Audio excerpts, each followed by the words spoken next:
ឃើញថាក្តាប់និងក្បាលរយលោតមកជាប់បានច្រើនមែនតើបាទពុំមិនពុំម៉ែបងប្អូនអាចទស្សនាមើលបានបាទ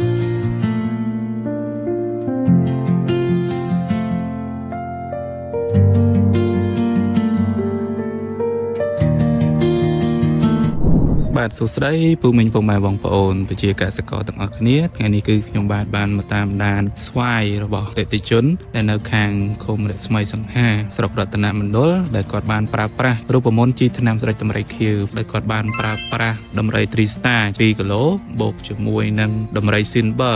500មីលីលីត្រដំរី Propinap 3ខាំថ្នាំទឹក250មីលីលីត្របាទលាយទឹក 1000 លីត្ររយៈពេល10ថ្ងៃមកឃើញថា